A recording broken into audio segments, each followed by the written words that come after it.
एक साधु ने एक कुत्ते से कहा, तू है तो बहुत वफादार, परंतु तेरे में 3 कमियां हैं। नंबर 1, तू पेशाब हमेशा दीवार पर ही करता है।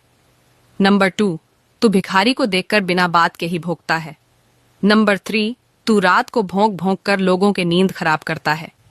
इस पर कुत्ते ने बहुत ही सुंदर जवाब दिया।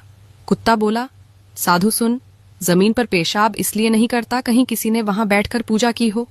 भिखारी पर इसलिए भोंकता हूं, वह भगवान को छोड़कर लोगों से क्यों मांगता है, जो कि खुद भिखारी है भगवान से क्यों नहीं मांगता। और रात को इसलिए भोंकता हूं, हे पापी मनुष्य, तू इस भरम की नींद में क्यों सोया हुआ है। अपने उसे प्रभु को याद कर जिसने तुझे इतना सब कुछ दिया है।